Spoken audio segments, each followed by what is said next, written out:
फडणवीस सरकार का गठन हुए 30 जून 2023 को एक साल का समय पूरा हो गया, लेकिन इसके बावजूद राज्य सरकार का बहुचर्चित मंत्रिमंडल विस्तार अब तक नहीं हो पाया। वहीं विगत 2 जुलाई को अजित पवार, छगन भुजबल व दिलीप वलसे पाटिल सहित राष्ट्रवादी कांग्रेस के 9 विधायकों को सरकार में शामिल करते हुए उन्हें मंत्री पद की शपथ दिलाई गई, लेकिन शिंदे गुट व भारतीय जनता पार्टी के कई विधायक अब भी खुद को मंत्री पद मिलने की प्रतीक्षा कर रहे हैं, जिसे लेकर मीडिया द्वारा पूछे गए सवालों का जवाब देते हुए राज्य के मुख्यमंत्री एकनाथ शिंदे ने कहा कि आगामी 1 सप्ताह के भीतर राज्य मंत्रिमंडल का विस्तार किया जाएगा। ऐसे में जहां एक और मंत्री पद के लिए इच्छुक शिंदे गुट व भाजपा के विधायकों में एक बार फिर मंत्री पद की उम्मीद जागी है, वहीं किसे मंत्री पद मिलता है और तथा शिंदे गुट व भारतीय जनता पार्टी के कितने विधायकों को मंत्रिमंडल में शामिल किया जाता है, इसे लेकर उत्सुकता देखी जा रही है। राष्ट्रवादी कांग्रेस पार्टी के नेता अजित पवार के शिंदे फडणवीस सरकार में शामिल होने के बाद प्रहार जनशक्ति पार्टी के विधायक बच्चू कडू ने भले ही इसका स्वागत किया है, लेकिन उनके समर्थक अच्छे खासे नाराज दिखाई दे रहे हैं, क्योंकि विधायक बच्चू कडू को विगत लंबे समय से मंत्री बनाए जाने की प्रतीक्षा उनके समर्थकों द्वारा की जा रही है और विधायक बच्चू कडू को मंत्रिमंडल में शामिल करने की बजाय शिंदे फडणवीस सरकार ने राष्ट्रवादी कांग्रेस पार्टी से सरकार में शामिल हुए 9 विधायकों को मंत्री बनाया है। जिस समय शरद पवार कांग्रेस के बड़े नेता हुआ करते थे, तब भी उन्हें महाराष्ट्र में मानने वालों का अच्छा खासा वर्ग हुआ करता था और जब वर्ष 1999 में कांग्रेस से अलग होकर शरद पवार ने राष्ट्रवादी कांग्रेस पार्टी बनाई, तो उस समय पवार के साथ कई नेताओं ने कांग्रेस छोड़कर राष्ट्रवादी कांग्रेस पार्टी में प्रवेश किया था, जिनमें अमरावती जिले के पूर्व मंत्री हर्षवर्धन देशमुख, जिला परिषद के पूर्व अध्यक्ष सुरेखा ठाकरे, पूर्व मंडी संचालक व राकापा के जिलाध्यक्ष सुनील वराडे, जिला परिषद के पूर्व उपाध्यक्ष संतोष महात्मे तथा राष्ट्रवादी कांग्रेस पार्टी की महिला आघाड़ी जिलाध्यक्ष संगीता ठाकरे का समावेश था। ये सभी नेता इस समय भी शरद पवार के साथ ही खड़े दिखाई दे रहे हैं और राष्ट्रवादी कांग्रेस पार्टी में हुई दोफाड़ का इन नेताओं पर फिलहाल कोई असर दिखाई नहीं दे रहा। ऐसे में कहा जा सकता है कि अमरावती जिले के तहसील एवं ग्रामीण क्षेत्रों में अब भी 90 से 95% तक पार्टी पदाधिकारी व कार्यकर्ता राष्ट्रवादी कांग्रेस पार्टी के मुखिया शरद पवार के ही साथ खड़े हैं। वहीं दूसरी ओर अमरावती शहर में विगत 20 से 25 वर्षों से राष्ट्रवादी कांग्रेस पार्टी का नेतृत्व संजय खोड़के द्वारा किया जा रहा है, जो हमेशा ही शरद पवार की बजाय अजित पवार की ओर ज्यादा झुकाव रखते आए हैं और इस समय भी संजय खोड़के पूरी तरह से अजित पवार के साथ हैं। यही वजह है कि कांग्रेस पार्टी के प्रदेशाध्यक्ष जयंत पाटिल ने संजय खोड़के को प्रदेश उपाध्यक्ष पद से निलंबित करने के साथ ही पार्टी से निष्कासित भी कर दिया है। अमरावती में संजय खोड़के के समर्थकों को कुछ हद तक अजित पवार गुट का समर्थक कहा जा सकता है, लेकिन इसमें से कितने लोग खोड़के के प्रति समर्पित रहते हुए अजित पवार के साथ बने रहते हैं और कितने लोग पार्टी नेतृत्व के प्रति समर्थन जारी रखते हुए शरद पवार के साथ बने रहते हैं, यह देखना दिलचस्प होगा। नागपुर से मुंबई को आपस में जोड़ने वाले समृद्धि एक्सप्रेस वे से गुजरने वाले यात्रियों के लिए एक्सप्रेस वे पर रिफ्रेशमेंट सेंटर अथवा वे साइड एमिनिटीज उपलब्ध नहीं है, जिसके चलते लंबे समय तक वाहन चलाने की वजह से होने वाली थकान और वाहन में आने वाली तकनीकी खराबी के चलते एक्सप्रेस वे पर सड़क हादसे घटित होते हैं। इस बात को ध्यान में रखते हुए महाराष्ट्र पथ संस्था फेडरेशन के संचालक तथा बुल्ढाना जिला पथ संस्था फेडरेशन के अध्यक्ष राधेश्याम चांडक उर्फ भाईजी ने राज्य रास्ते विकास महामंडल को समृद्धि एक्सप्रेस वे पर रिफ्रेशमेंट सेंटर अथवा वे साइड एमिनिटीज शुरू करने का प्रस्ताव देने के साथ ही कहा कि यदि इसके लिए मंडल द्वारा जगह उपलब्ध कराई जाती है तो फेडरेशन द्वारा आगामी 2 माह के भीतर इस तरह की सुविधाओं को एक्सप्रेस वे पर शुरू कर दिया जाएगा। राज्य के पूर्व मंत्री तथा अचलपुर निर्वाचन क्षेत्र के विधायक बच्चू कडू के जन्मदिवस का औचित्य साधते हुए प्रहार जनशक्ति पार्टी की अमरावती महानगर शाखा द्वारा कल 5 जुलाई को शहर में विभिन्न सामाजिक उपक्रमों का आयोजन किया जा रहा है, जिसके तहत शाम 6 बजे बडनेरा स्थित भक्तिधाम मंदिर में भव्य रक्तदान शिविर आयोजित है। इसके साथ ही आयोजन के दौरान मेधावी छात्र छात्राओं का सत्कार करते हुए विभिन्न क्षेत्रों में उल्लेखनीय उपलब्धियां हासिल करने वाले नागरिकों को भी सम्मानित किया जाएगा।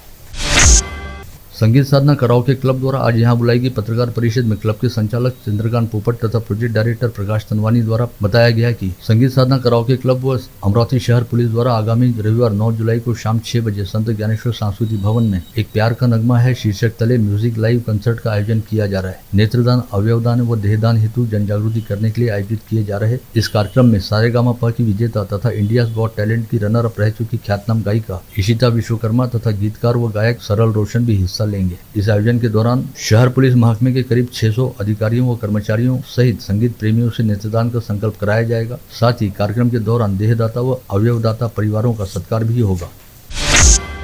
महाराष्ट्र प्रांतिक तैलिक समाज संगठन के विभागीय अध्यक्ष संजय हिंगासपुरे द्वारा आज यहां बुलाई गई पत्रकार परिषद में कहा गया कि आगामी 16 जुलाई को सुदर्शन बिल्डिंग के पास स्थित संताजी भवन में सर्व शाखीय तेली समाज के मेधावी छात्र छात्राओं का समारोह पूर्वक सत्कार किया जाएगा।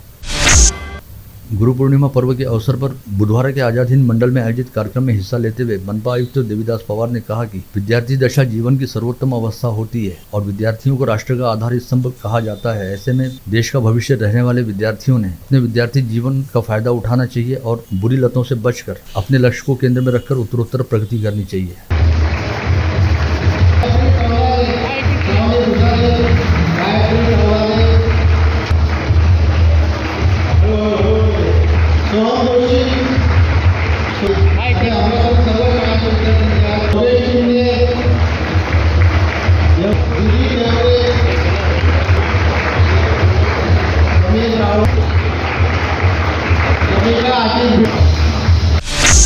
इस समय राज्य में काफी राजनीतिक उथल पुथल वाला माहौल है और राष्ट्रवादी कांग्रेस पार्टी में दो फाड़ हो चुकी है। इसी बीच राष्ट्रवादी कांग्रेस पार्टी के मुखिया शरद पवार से कांग्रेस पार्टी के कई वरिष्ठ नेताओं ने मुलाकात की और कांग्रेस पार्टी को पहले की तरह राष्ट्रवादी कांग्रेस के साथ बताया। इस अवसर पर कांग्रेस पार्टी के गठ नेता बाला साहब थोराट, तीसरा निर्वाचन क्षेत्र की विधायक यशोमती ठाकुर, दरियापुर निर्वाचन क्षेत्र के विधायक बलवंत वानखड़े सहित विधायक विश्वजीत कदम तथा महिला कांग्रेस की प्रदेशाध्यक्ष संध्या सवालाखे उपस्थित थे।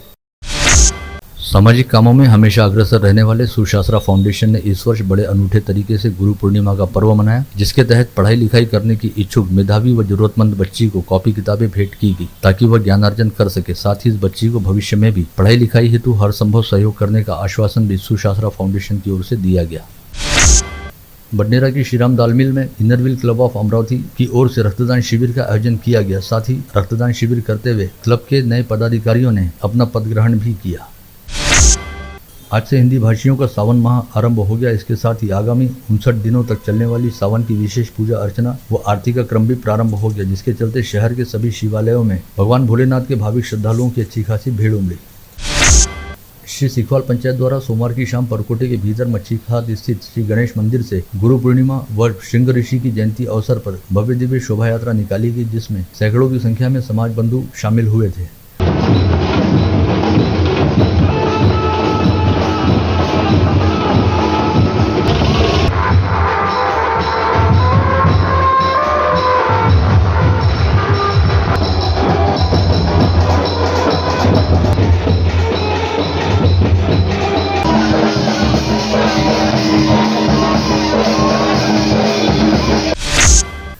जून माह बीतने के बावजूद जिले में मानसून की बारिश नहीं होने की वजह से आम नागरिकों सहित किसान परेशान हो गए हैं और कई गांवों में अभी टैंकरों से जलापूर्ति जारी है। जिले के सबसे बड़े अप्रवरदा बांध में इस समय 42.99% पानी शेष है। वहीं जिले के 7 मध्यम प्रकल्पों में 30.52% जल संग्रह है।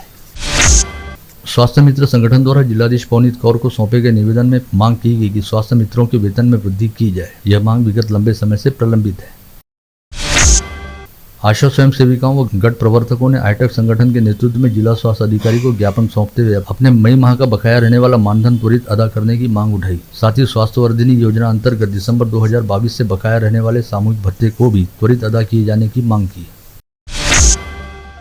प्रहार जनशक्ति पार्टी की नांदगांव खंडेश्वर शाखा द्वारा राज्य के मुख्यमंत्री एकनाथ शिंदे के नाम जिलाधीश को सौंपे गए ज्ञापन में कहा गया कि सरकारी गायरान जमीनों से निवासी अतिक्रमणों को हटाया न जाए, बल्कि इस संदर्भ में उच्च न्यायालय द्वारा दिए गए फैसले के खिलाफ स्थगनादेश प्राप्त करने हेतु सर्वोच्च न्यायालय में अपील की जाए। संत गाड़गे बाबा अमरावती विद्यापीठ के पास मार्डी रोड स्थित दत्तकृपा कॉलोनी परिसर वासियों ने आज जिलाधीश के जरिए राज्य के मुख्यमंत्री को सौंपे गए ज्ञापन में कहा कि दत्तकृपा कॉलोनी परिसर स्थित बौद्ध विहार से सटकर ही नियम बाह्य तरीके से वृंदावन वाइन बार व रेस्टोरेंट शुरू किया गया है, जिसे तत्काल प्रभाव से बंद कराया जाए।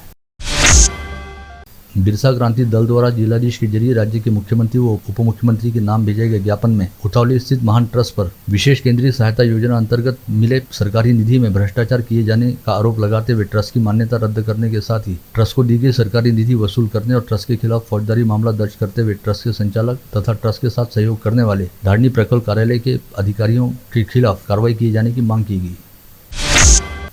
इस समय सभी शालाओं में प्रवेश प्रक्रिया शुरू है और प्रवेश प्रक्रिया के लिए बच्चों के जन्म प्रमाण पत्र की आवश्यकता रहती है, लेकिन विगत एक सप्ताह से महानगर पालिका के जन्म मृत्यु विभाग का सर्वर डाउन रहने से नागरिकों को जन्म प्रमाण पत्र के लिए कई घंटों तक लंबी कतारों में खड़े रहना पड़ रहा है। ऐसे में अपने पाल्यों के प्रवेश हेतु जन्म प्रमाण पत्र प्राप्त करने हेतु अभिभावकों को काफी परेशानियों का सामना करना पड़ रहा है।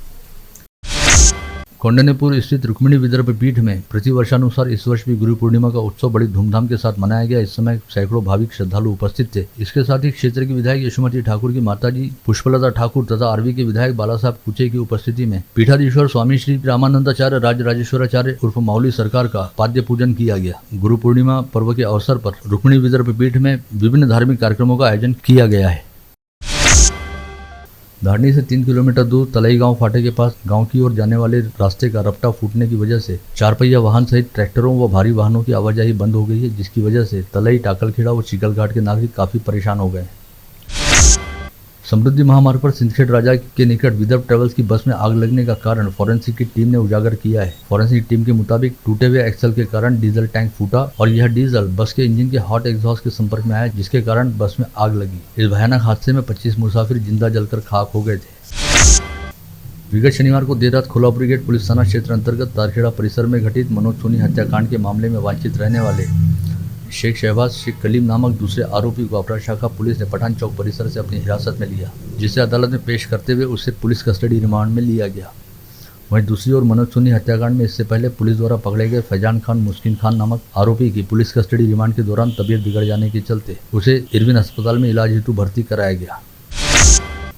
एटीएम मशीन में जुगाड़ कर बनाई गई लोहे की क्लिप लगाकर पैसे चुराने वाली टोली को शहर पुलिस ने गिरफ्तार किया है, जिसमें यूपी के प्रतापगढ़ निवासी संदीप वर्मा, जिसमें उत्तर प्रदेश, गुजरात व जलगांव जिले के पाचुरा निवासी 3 आरोपियों का समावेश है। तीनों आरोपियों से पुलिस ने जुगाड़ू चाबी सहित अन्य सामग्री तथा 2000 रुपये की कैश जब्त की है। काल रात्री एटीएमच्या गुन्ह्या संदर्भाची माहिती आहे की रात्री गुन्हे शाखेचं जे पथक आहे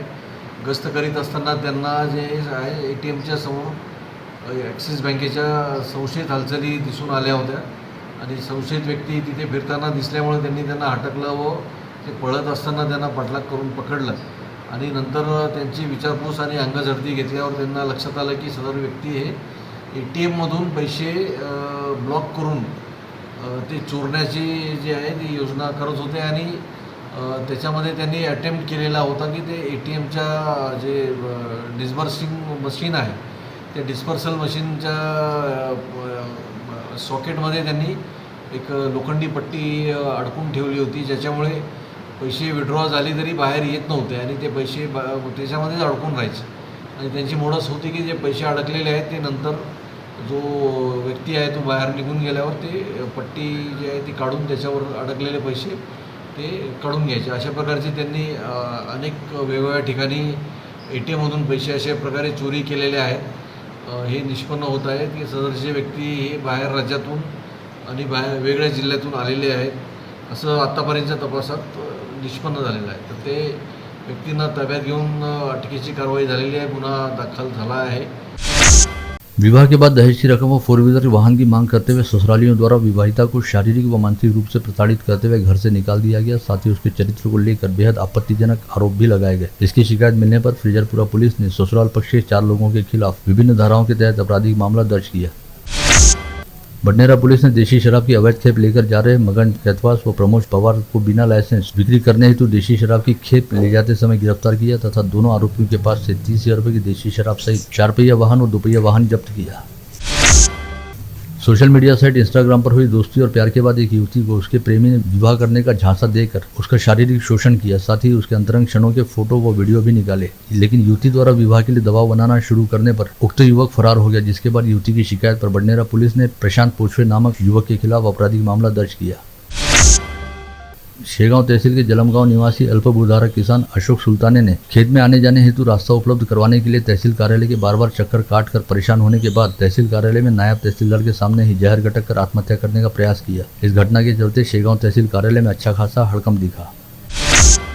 खामगांव शहर के गोपाल नगर परिसर में रहने वाले अभिमन्यु दाबेराव के 5 वर्षीय बेटे सूरज दाबेराव की आंगन में खेलते समय कूलर का करंट लगने के चलते मौत हो गई। बुल्ढाना जिले की मेहकर तहसील अंतर्गत देवलगांव माली निवासी पांडुरंग मगर नामक किसान द्वारा अपने खेत में विगत 3 वर्षों से मधुमक्खी पालन का व्यवसाय किया जा रहा है और इस किसान ने अपने खेत में 125 पेटियां लाकर प्रत्येक पेटी में 20,000 से अधिक मधुमक्खियां पाली थी, लेकिन किसी अज्ञात व्यक्ति ने मधुमक्खियों की सभी 125 पेटियों में जहरीला पाउडर लाकर छिड़क दिया, जिसके चलते मधुमक्खियों में रहने वाली 2 करोड़ से अधिक मधुमक्खियों की मौत हो गई। इन मधुमक्खियों के जरिए इस युवा किसान ने 2 टन से अधिक शहद जमा किया था और मधुमक्खियों के मारे जाने की वजह से काफी बड़ा नुकसान हुआ। आप देख रहे थे मंडल न्यूज बुलेटिन। हमारे चैनल को लाइक करें, शेयर करें और हाँ, सब्सक्राइब करना ना भूलें। कल होगी आपसे फिर मुलाकात, तब तक के लिए धन्यवाद।